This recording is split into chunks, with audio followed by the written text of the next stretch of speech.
학비를 내지 못해 대학에서 퇴학당한 가난한 대학생 김준호는 주머니에 몇 천 원밖에 없었지만 거리를 배회하는 노인과 마지막 식사를 나눴다.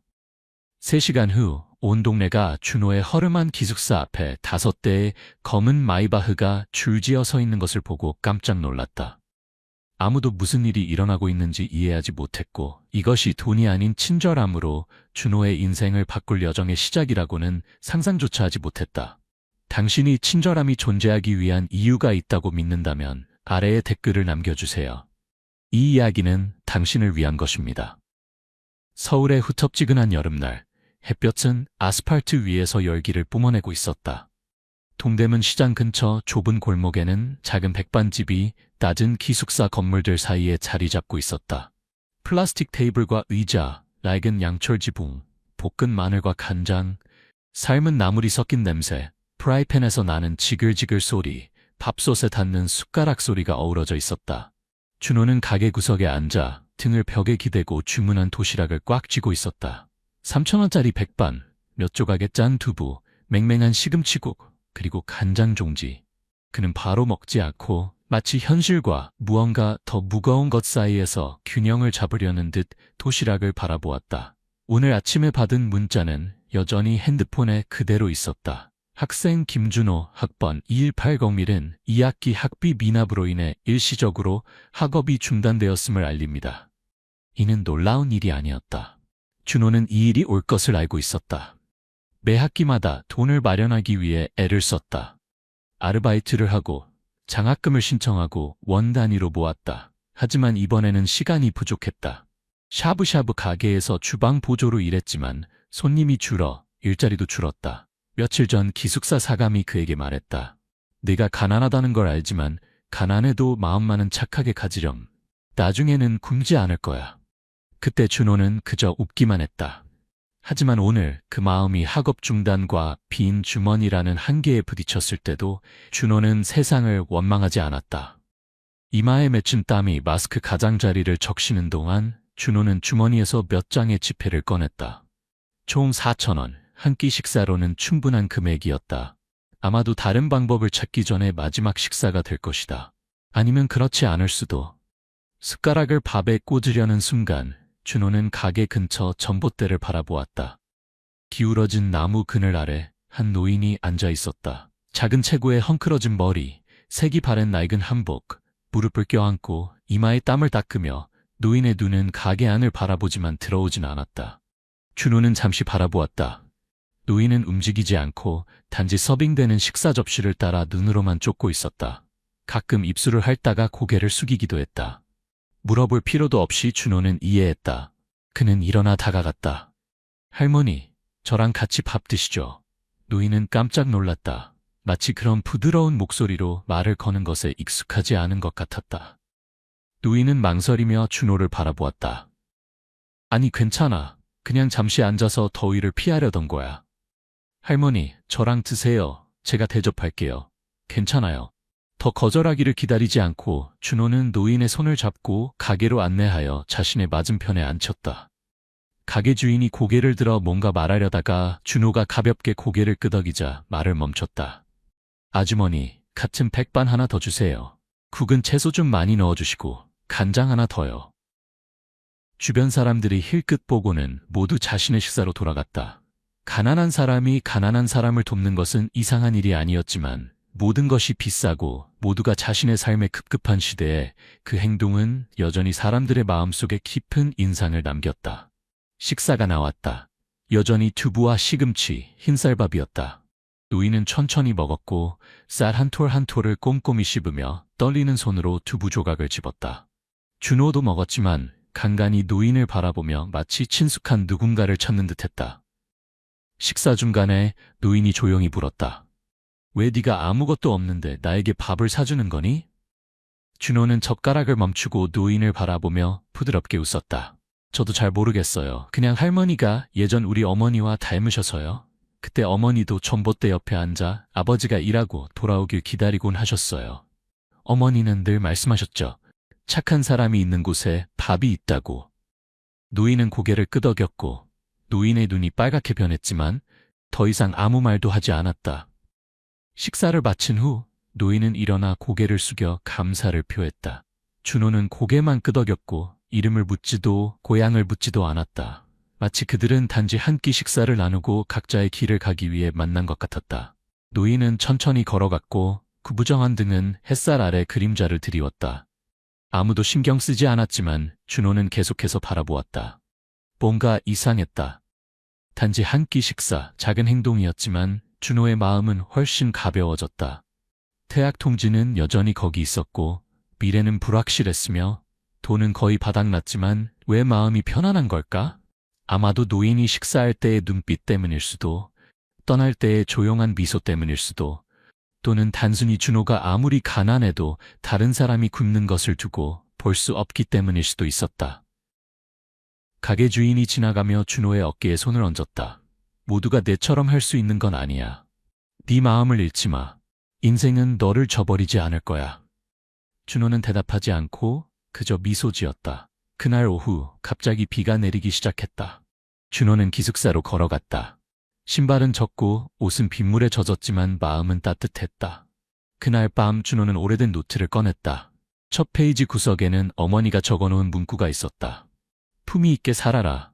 가난해도 괜찮지만 비열하지는 마라. 그는 그 아래에 펜으로 적었다. 오늘 저는 그렇게 했습니다. 다음 날 아침 준호는 다시 그 백반집에 갔지만 노인은 보이지 않았다. 가게 주인에게 물었지만 그녀는 고개를 저었다. 아무도 노인이 누구인지 어디서 왔는지 몰랐다. 마치 한 끼 식사를 위해 나타났다가 사라진 것 같았다. 하지만 준호는 이상한 느낌이 들었다. 뭔가가 자신을 기다리고 있고 어제의 소박한 식사가 앞으로 올 날들의 시작점일 수도 있다는 생각이 들었다. 한 사람의 조용한 친절함, 작은 행동이 큰 변화를 가져올 수 있다. 서울의 오후, 그림자가 드리워지고 햇살은 녹슨 양철 지붕에서 물러나며 가난한 기숙사 구역을 무겁고 질식할 듯한 빛 속에 남겨두었다. 바람이 녹슨 철망을 통해 불어와 걸려있는 낡은 셔츠를 흔들었다.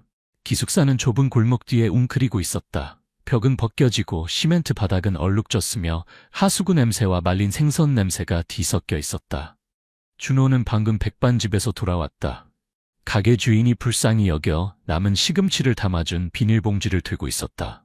녹슨 자물쇠로 방문을 열려는 순간 갑자기 골목 입구에서 엔진 소리가 들려왔다. 평소의 오토바이 소리가 아니었다. 그 소리는 더 두껍고 더 깊었으며 가난한 동네의 무거운 공기를 가르는 낯선 소리였다. 검은 차 한 대가 천천히 골목으로 들어왔고 이어서 또 한 대, 그리고 세 대가 더 따라왔다. 모두 같은 검은색, 같은 고급스러운 디자인, 짙게 선팅된 창문으로 안이 보이지 않았다. 바퀴는 금이 간 도로 위를 마치 땅에 닿지 않는 것처럼 부드럽게 미끄러졌다. 온 동네가 술렁였다. 아이들은 놀이를 멈추고 어른들은 식사를 중단하고 모두 문 밖으로 나와 구경했다. 어떤 이는 허리에 손을 얹고 어떤 이는 휴대폰을 꺼내 녹화했다. 누가 죽었길래 검은 차 5대나 오는 거야? 길을 잘못 들었나 봐. 누가 그렇게 부자야? 여기에 왜 와? 아니면 경찰이 누굴 잡으러 온 건가? 수군거림이 사방에서 들려왔다. 기숙사 주인 50대 중반의 마른 여성이 머리에 수건을 두르고 문 앞에 서서 뚫어지게 바라보다가 혀를 쳤다. 첫 번째 차가 멈췄다. 운전사가 문을 열고 내렸다. 그는 70대 정도의 노인이었다. 하얀 머리였지만 걸음걸이는 힘이 있었다. 흰 셔츠, 검은 바지, 손목에는 골동품 시계, 모든 움직임이 여유로웠다. 아무도 그가 누구인지 몰랐지만 그의 태도는 온 동네를 조용하게 만들었다. 박 선생님 자신을 그렇게 소개했다. 주변을 둘러보고 천천히 골목 입구의 백반집으로 걸어갔다. 걸으면서 그는 물었다. 아주머니, 혹시 여기 김준호라는 청년이 있나요? 가게 주인은 놀랐지만 고개를 끄덕였다. 네, 막 돌아갔어요. 기숙사 맨 끝방 더즈번에 살아요. 박 선생은 고개를 숙여 감사를 표하고 차로 돌아갔다. 얼마 후 차들이 움직여 기숙사 앞으로 직진했다. 그때 준호는 문 앞에 서 있었다. 시금치 봉지를 들고 무슨 일이 일어나고 있는지 이해하지 못하는 표정이었다. 박 선생은 준호 앞에 멈춰 섰다. 그의 눈은 부드러웠지만 깊었다. 직설적으로 그는 물었다. 자네가 김준호인가? 네, 저예요. 무슨 일인가요? 박 선생은 즉시 대답하지 않았다. 대신 그는 셔츠 주머니에서 약간 오래된 봉투를 꺼내 준호에게 건넸다. 자네에게 고마움을 표하고 싶은 분의 편지야. 그분이 직접 전해달라고 부탁하셨네. 준호는 놀라며 편지를 받았다. 겉봉에는 보낸 사람의 이름이 적혀 있지 않았고 단지 보라색 잉크로 쓰인 친절한 사람에게라는 문구만 있었다. 떨리는 손으로 편지를 열었다. 준호에게 그날의 식사 감사합니다. 오랜만에 그렇게 따뜻한 식사를 했어요. 괜찮으시다면 다시 만나고 싶습니다. 말씀드릴 것이 있어요. 차가 기다리고 있을 겁니다. 동의하신다면 그냥 타시면 됩니다. 한 어머니로부터. 준호는 편지를 다 읽고 말문이 막혔다. 짧은 문장들이었지만 무게감이 느껴졌다. 그는 고개를 들어 박 선생을 바라보았다. 그 노인분이 어제 만난. 박 선생은 고개만 끄덕이고 더 말하지 않았다. 그의 눈빛만으로도 준호는 확신할 수 있었다. 주변 사람들은 다시 수군거리기 시작했다. 복권에 당첨된 걸까? 부잣집 버려진 아들일지도 몰라. 속고 있는 거 아냐? 요즘에 누가 밥 한 끼 사줬다고 잘해주겠어. 기숙사 주인이 다가와 준호의 팔을 가볍게 잡아당기며 조용히 말했다. 조심해. 세상이 그렇게 쉽게 믿을 만한 곳이 아니야. 준호는 침묵했다. 기숙사 주인의 말은 틀리지 않았지만 박 선생의 차분한 눈빛은 사기꾼 같지 않았다. 그는 자신의 방을 바라보았다. 낡은 선풍기, 부러진 책상 다리, 몇 권의 노트, 다른 슬리퍼, 어머니가 시골에서 보낸 선인장. 준호의 세계는 몇 평 안에 모두 담겨 있었다. 그 앞에는 5대의 고급차와 낯설지만 익숙한 사람, 그리고 한 어머니의 편지. 심장이 빠르게 뛰었다. 이성은 멈추라고 했지만 직감은 가보자. 어쩌면 이라고 속삭였다. 준호는 기숙사 주인에게 돌아서서 부드럽게 말했다. 가봐야 할 것 같아요. 이상하면 바로 돌아올게요. 그녀는 잠시 바라보다가 고개를 끄덕였다. 준호는 차에 올라 박 선생 옆 뒷좌석에 앉았다. 문이 닫히고 내부는 시원하고 조용했으며 엔진 소리는 부드럽게 울렸다. 차는 천천히 기숙사에서 후진하여 큰 길로 나가며 온 동네의 시선을 끌었다. 어떤 이는 부러워했고 어떤 이는 호기심을 보였지만 준호는 더 이상 신경 쓰지 않았다. 그는 창문을 통해 바라보았다. 앞길은 넓어졌고 차가 많아졌으며 완전히 낯설었다. 선생님, 준호는 작은 목소리로 물었다. 그분은 누구신가요? 박 선생은 돌아보지 않고 부드럽게 대답했다. 자네에게 빚을 갚고 싶어하는 분이야. 저는 누구인가요? 그건 그분이 직접 말씀하시는 게 좋겠네. 준호는 등받이에 기대어 혼란스러운 마음을 진정시켰다. 혼란스럽고 의심스럽고 속을까 두려웠지만 박 선생의 눈빛이 어느 정도 안심시켰다. 마치 그는 말은 적지만 말하는 것은 모두 진실인 사람 같았다. 어릴 때 학교 앞에 서서 지나가는 차를 바라보며 어머니에게 물었던 기억이 났다. 엄마, 나중에 저도 자동차 탈 수 있어요? 어머니는 그저 웃기만 했고 말없이 그의 머리를 쓰다듬었다. 이제 그는 차 안에 앉아 있었다. 부자여서도 유명해서도 아닌 단지 나눈 한 끼 식사 때문이었다. 그는 입술을 깨물며 기다렸다. 길은 길었고 차는 고속도로를 벗어나 작은 길로 들어섰다. 푸른 이끼가 낀 돌길이었다. 양쪽으로는 오래된 야자수가 늘어서 있었다. 높이 솟아있고 바람이 불면 바스락거리는 소리가 마치 속삭임 같았다. 태양은 먼 산 뒤로 지고 있었고 노란빛을 익어가는 벼 위에 드리웠다. 준호는 뒷좌석에 조용히 앉아 각각의 커브를 바라보며 얼마나 오래 왔는지 알 수 없었다. 어렸을 때 어른들이 강원도의 깊은 산속 마을에 관해 이야기하는 것을 들었지만 자신이 그곳에 가게 될 줄은 생각도 못했다. 그것도 이렇게 믿기 힘든 상황에서 차는 오래된 한옥 앞에 멈췄다. 보통 부자들의 집에서 볼 수 있는 큰 철문과 높은 벽이 아니라 시간의 흔적이 가득한 곳이었다. 나무 대문은 색이 발해 있었고 기둥 아래에는 이끼가 가득했으며 덩굴이 철제 창살을 감싸고 있었다. 주변 정원은 울창했고 돌길은 나뭇잎으로 덮여 있었다. 집 벽은 오래된 벽돌로 지어져 있었고 짙은 붉은색으로 발해 있었으며 일부 벽토는 떨어져 나갔다. 나무 창문은 닫혀 있고 마치 무언가를 숨기고 있는 것 같았다. 준호는 차에서 내려 마치 수십 년 전으로 돌아간 듯한 느낌을 받았다.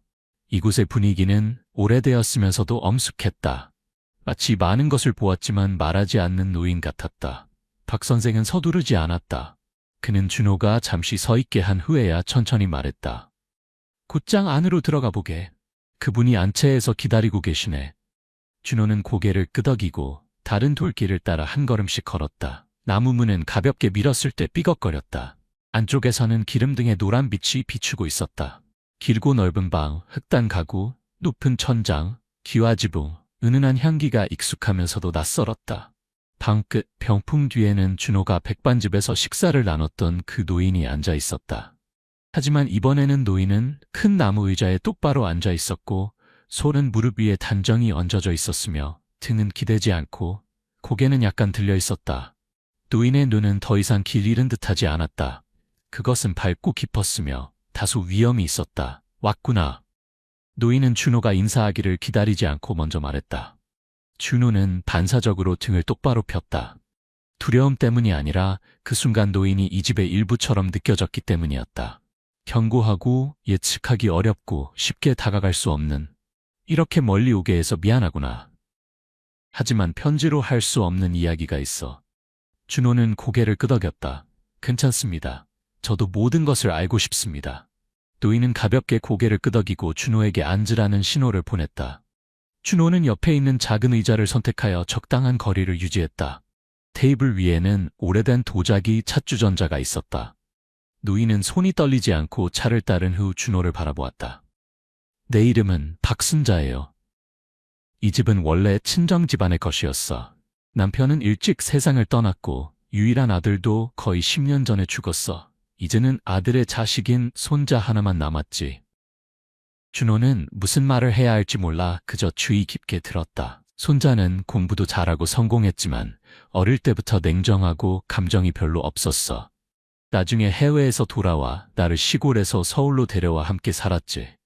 처음에는 기뻤지만 2달도 채 살지 못하고 그 아이는 내가 도시 생활에 적응하지 못한다며 양로원에 보내려 했어.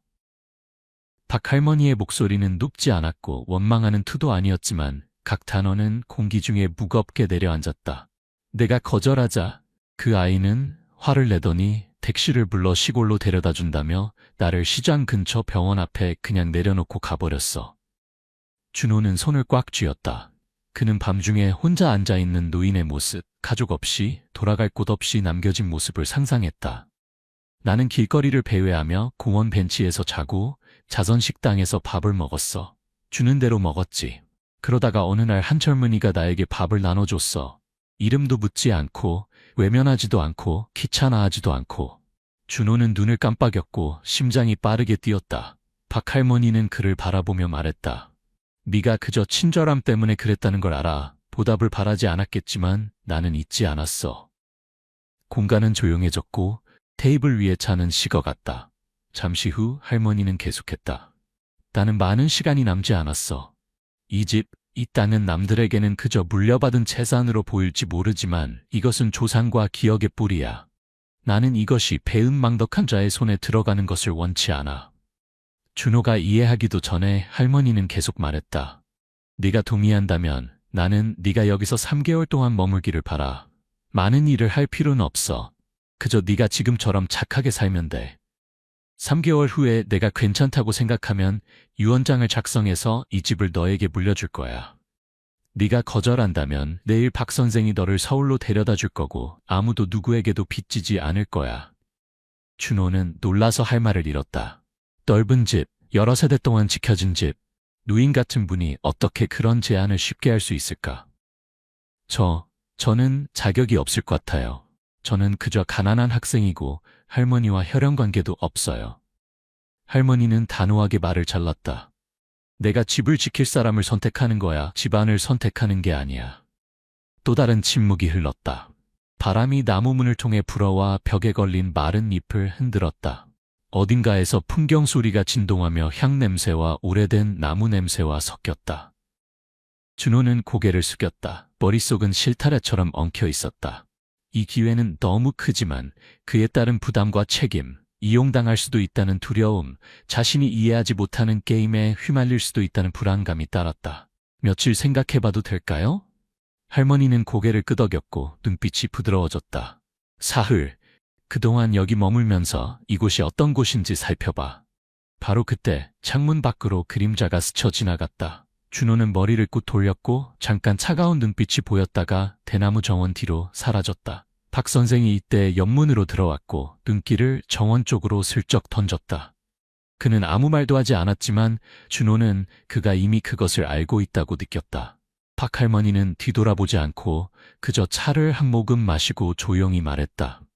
이 집은 오래됐지만 사람들이 생각하는 것보다 오래 비밀을 간직하지. 네가 여기 있으면 알게 될 거야. 준호는 아무 말도 하지 않았다. 그는 주변을 둘러보았다. 초상의 재단에서 향이 피어오르고 목가구, 고인의 사진, 낡은 문틈으로 불어오는 바람 소리. 너무나 낯선 세계였지만 이제 문이 그에게 열리고 있었다. 그는 자신이 무엇을 할지 아직 알 수 없었지만 내면의 한 부분은 분명히 알고 있었다. 이곳에 발을 들이면 모든 것이 전과 같지 않을 것이다. 한옥에서의 첫 아침, 준호는 일찍 일어났다. 새 지저귀과 정원에서 올라오는 흙냄새에 익숙하지 않은 채 그는 복도로 나갔다. 공간은 이상할 정도로 조용했다. 이전 기숙사의 시끄러움과는 완전히 달랐다. 준호는 스스로에게 다짐했다. 단 사흘만. 내가 항상 그래왔듯이 착하게 살자. 하지만 인생은 마음처럼 간단하지 않았다. 오전 9시쯤 박 선생이 준호를 부엌으로 불러 아침 식사를 하자고 했다. 메인 식당이 아니라 부엌이었다. 그곳은 특별한 행사를 위한 곳이었다. 부엌은 집 뒤쪽 부속 건물에 있었고 예전에 하인들과 친척들이 함께 지내던 곳이었다. 들어서자마자 준호는 다른 사람들의 이상한 시선을 느꼈다. 여러 개의 원형 테이블이 서로 가깝게 배치되어 있었고 밥과 국이 이미 준비되어 있었다. 약 4명이 앉아서 먹고 있었는데 3명의 젊은 남자와 1명의 여자였다. 모두 20대 중반쯤으로 보였다. 세 남자는 깔끔하게 차려입었지만 하인으로 보이지는 않았다. 준호가 누구에게 앉을지 망설이는 동안 한 남자의 차가운 목소리가 들려왔다. 저 사람은 누구길래 할머니랑 따로 식사를 해? 준호는 움찔했다. 그 말은 부엌 구석에서 온 것으로 키 큰 남자가 손을 씻고 있었다. 그의 머리는 뒤로 넘겨져 있었고 목소리는 일부러 크게 해서 모두가 들을 수 있게 했다. 그 옆에 앉은 여자가 입술을 비죽이며 달걀 한 조각을 집어 천천히 말했다. 며칠 전만 해도 할머니는 낯선 사람이 집에 들어오는 걸 원치 않는다고 하셨는데 이제는 누굴 데려와서 특별방에 재우고 특별 식사를 주다니 정말 빠르네. 준호는 여전히 침묵을 지켰다. 그는 앞으로 걸어가 테이블 가장자리 가까이에 있는 의자에 조용히 앉았다. 아무 말도 하지 않고 반응도 보이지 않았다. 그룹 중 한 명, 마른 체구지만 어깨가 넓은 남자가 준호의 등 뒤로 지나가며 일부러 어깨를 세게 부딪히고 눈을 흘겼다. 빨리 먹어. 아무도 네 뒤치다꺼리할 시간 없으니까. 준호는 고개를 끄덕이고 조용히 말했다. 감사합니다. 공기는 무겁게 느껴졌고 부엌에서 일하는 사람들도 안으로 물러나 시선을 피했다. 박 선생은 멀리 서서 끼어들지 않았지만 준호를 지켜보고 있었다. 준호는 시금치를 집어먹기 시작했다. 그는 의자가 끌리는 소리, 어색한 소리를 내려는 듯 그릇에 부딪히는 숟가락 소리를 들었다. 26살쯤 되어 보이는 여자, 단정하게 묶은 머리, 빨간 립스틱, 몸에 딱 맞는 원피스를 입은 그녀가 고개를 기울여 준호를 바라보며 반쯤 웃었다. 제 이름은 박하나예요. 오빠도 여기 임시로 계신 거죠? 할머니가 갑자기 변덕을 부리시는 일이 많대요. 한 번은 마당을 쓸어들인 사람을 일주일 내내 저녁에 초대하셨대요. 귀엽지 않나요? 그 말은 부드럽게 들렸지만 날카로운 칼날 같았다. 나머지 사람들이 웃음을 터뜨렸다. 준호는 여전히 대답하지 않았다. 우리는 어릴 때부터 여기 살면서 할머니를 많이 도와드렸지만 할머니가 손편지를 쓴 적은 한 번도 없었어요. 대단하네요. 박현수라는 이름의 남자가 말했다. 생선을 집으며 준호를 흘끗 바라보았다. 준호는 식사를 마치고 숟가락을 내려놓고 오래된 냅킨으로 입을 닦았다. 그는 일어나서 가볍게 고개를 끄덕였다. 식사 감사합니다. 방으로 돌아가겠습니다. 아무도 대답하지 않았다. 그가 돌아설 때 수근거리는 소리만 들렸다. 준호의 방은 대나무 정원 뒤쪽 분리된 공간에 배치되어 있었다. 넓지는 않았지만 깨끗했고 연못이 보이는 창문이 있었다. 박 선생은 이곳이 예전에 옛 주인의 독서실이었다고 말했다. 준호는 나무 의자에 앉아 밖을 내다보며 무거운 마음을 느꼈다. 고립감이 연기처럼 가볍게 스며들었다. 그는 사람들이 자신을 좋아하지 않는다는 것을 알았다. 낯선 사람이 갑자기 나타나 할머니의 특별한 관심을 받는다면 누구나 의심할 것이다. 그는 차 안에서 박 선생이 한 말을 기억했다. 할머니를 할머니라고 부르지만 진정한 가족애가 없는 사람들을 조심하세요. 호칭은 때로 가면일 뿐입니다. 강원도의 저녁은 빠르게 내려앉았다. 태양은 낮은 언덕 뒤로 지고 집은 조용해졌다. 멀리서 까마귀 소리와 개 짖는 소리만 들려왔다. 밤 10시쯤 준호가 할머니의 편지를 다시 읽고 있을 때 복도에서 무언가 움직이는 소리가 들렸다. 그는 읽기를 멈추고 귀를 기울였다. 슬리퍼를 끄는 느린 소리가 리듬감 있게 들려왔다. 그리고 속삭이는 소리. 누구의 목소리인지 알 수 없지만 준호의 몸이 굳게 만들 정도로 충분히 들렸다. 넌 할머니가 널 선택했다고 생각해? 준호는 나가서 문을 살짝 열었다. 복도는 텅 비어 있었고 노란 불빛만 어슴푸레했으며 바람에 얇은 커튼이 흔들리고 있었다. 아무도 없었지만 문 손잡이에는 작은 빨간 천 조각이 묶여 있었다. 낡은 한복에서 잘라낸 것 같았다. 경고, 협박의 메시지였다. 준호는 천을 떼어 말아서 서랍에 넣었다. 공포에 질리지는 않았지만 경계심이 생겼다. 그는 이제부터 자신이 더 이상 식사에 초대된 손님이 아니라 이 집에 익숙한 사람들에게 눈엣 가시가 되었다는 것을 알았다. 하지만 그는 또 다른 것도 알고 있었다. 만약 그가 몇 개의 그림자나 수군거림 때문에 떠난다면 그의 인생은 항상 도망치는 사람으로 남을 것이다. 준호는 주먹을 꽉 쥐었다. 그는 경쟁하러 온 것은 아니지만 친절함을 증명해야 한다면 그는 주저하지 않을 것이다. 방은 다시 조용해졌다. 밖에서는 달이 정원 위로 떠올라 바닥에 은빛을 비추었고 바람이 문 사이로 불어와 천장을 살짝 흔들었다. 이곳에서 사람들은 단지 말로만 살아가는 것이 아니라 눈빛, 기억, 그리고 아직 말하지 않은 비밀로도 살아간다. 오래된 한옥의 세 번째 밤, 초승달이 대나무 숲 뒤로 기울어져 차갑고 희미한 빛을 드리웠다. 공기는 썩은 나무와 습기, 아직 꺼지지 않은 향의 냄새를 머금고 있었다. 준호는 몸을 뒤척이다 복도에 깜빡이는 등 때문에 눈을 떴다. 그것은 오래된 형광등으로 고장나기 직전에 종종 깜빡였다. 하지만 이번에는 일정한 리듬으로 깜빡이지 않았다. 밝아질 때마다 마치 누군가 스위치를 누르는 것 같았다. 준호가 몸을 일으키려는 순간 문 잠금 장치가 딸깍 소리를 내고 조용해졌다. 준호는 벌떡 일어나 방문을 확인했다. 안쪽에서 잠근 것은 여전했지만 문이 살짝 열려 있었다. 마치 누군가 열었다가 다시 닫은 것처럼. 그는 전날 밤 확실히 잠갔다는 것을 알고 있었다. 낡은 꽃무늬 타일이 깔린 복도가 문틈으로 어슴푸레 보였다. 이 타일들은 밟을 때마다 특유의 톡톡 소리를 냈다. 하지만 지금은 모든 것이 조용했다. 준호는 문을 완전히 열고 바라보았다. 복도등은 여전히 깜빡이며 창고로 이어지는 긴 통로를 비추고 있었다. 희미한 불빛 속에 등을 돌린 한 사람의 형체가 움직이지 않고 서 있었다. 준호는 숨을 참고 눈을 크게 뜨고 자세히 보려 했다. 키가 크고 어깨가 약간 굽은 사람, 검은 옷을 입고 있었지만 누구인지 알 수 없었다. 준호가 한 걸음 더 나아가자 등이 갑자기 꺼졌고 복도는 어둠에 휩싸였다. 휴대폰 손전등을 켰을 때 그 형체는 이미 사라진 후였다. 다음날 아침 준호는 일찍 일어나 복도 끝에 있는 공용 욕실에서 세수를 했다. 선반에서 칫솔을 집어들던 그는 깜짝 놀랐다. 칫솔 목 부분이 구부러져 있었다. 부러진 것이 아니라 일부러 구부린 것 같았다. 여전히 사용할 수는 있지만 손에 쥐면 불편할 정도로. 방으로 돌아와 가방을 확인하자 물건들이 뒤섞여 있었다. 노트가 뒤집혀 있고 지갑은 열려 있었지만 아무것도 없어지지는 않았다. 모든 것이 분명히 누군가에 의해 뒤섞인 흔적이 있었다. 준호는 침대에 앉아 작은 수첩을 펼쳤다. 이것은 어젯밤부터 쓰기 시작한 일기장이었다. 습관이 아니라 자기 보호 방법이었다. 하루하루 이상한 일들, 눈빛들, 소리들을 모두 기록했다. 세 번째 밤, 문이 열림, 복도의 그림자, 잠금장치 소리, 구부러진 칫솔, 뒤섞인 가방, 도둑의 흔적 없음. 그저 경고일 뿐. 현관에서 가벼운 발소리가 들렸다. 준호는 고개를 들었다. 집에서 가장 오래된 가정부인 김할머니가 서 있었다. 흰 머리를 높이 틀어 올리고 빗자루를 든 채 많은 것을 보았지만 말하지 않는 듯한 눈빛이었다. 그녀는 지나가다 잠시 멈추어 방 안을 힐끗 보고 조용히 물었다. 어젯밤 잘 주무셨어요? 준호는 고개를 저었고 피곤한 기색을 감추지 못했다. 약간 방해를 받았지만 괜찮아요?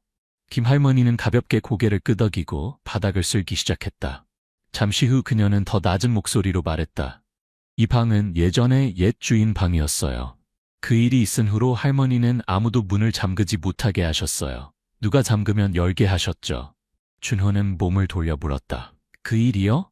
김할머니는 즉시 대답하지 않고 여전히 일정한 패턴으로 타일을 쓸었다. 그리고 그녀는 조용히 말했다. 이 집에 사는 모든 사람이 할머니가 오래 사시길 바라는 건 아니에요. 오래 살수록 더 귀찮아질 뿐이죠. 준호는 등줄기가 서늘해졌다. 김할머니는 먼지와 나무 냄새를 남기고 떠났고 마치 누군가 귓가에 속삭인 것 같은 이상한 느낌만 남겼다. 아침 식사는 평범하게 진행되었다. 만약 준호가 항상 다른 세 사람의 감시하는 눈길을 받는 것을 평범하다고 부를 수 있다면 말이다. 박하나는 여전히 가벼운 목소리를 유지했다. 준호 씨가 잠을 못 주무셨다고 들었어요. 새 장소라 그런가요? 박현수는 살피는 눈길을 숨기려 하지 않았다. 박준영은 오늘따라 깔끔하게 차려입고 머리를 깔끔하게 빗어 넘기고 창가 가까이 앉아 차잔을 돌리고 있었다. 준호는 식사 내내 그의 시선을 느낄 수 있었다. 마치 어떻게 행동해야 할지 계산하는 것 같다. 식사를 마친 후 준호는 정원으로 나가 산책하며 첫날 느꼈던 평화로운 기분을 되찾고 싶었다. 하지만 부엌 뒤 복도를 돌자마자 그는 깜짝 놀랐다. 부엌 창문이 열려 있었고 그곳에 박준영의 얼굴이 보였다. 그는 거기 서서 준호를 바라보고 있었고 비웃는 미소를 짓고 있었다. 잠을 못 잤나? 그 질문은 대답이 필요 없었다. 그것은 마치 나는 네가 알고 있다는 것을 알고 있다는 확인 같았다. 준호는 대답하지 않고 돌아섰지만 머릿속에서 모든 것이 정리되기 시작했다. 이상한 징후들이 더 이상 분리되어 있지 않았다. 첫 번째 밤의 속삭임, 두 번째 밤의 빨간 천 경고, 세 번째 밤의 그림자, 열린 문, 뒤섞인 물건들.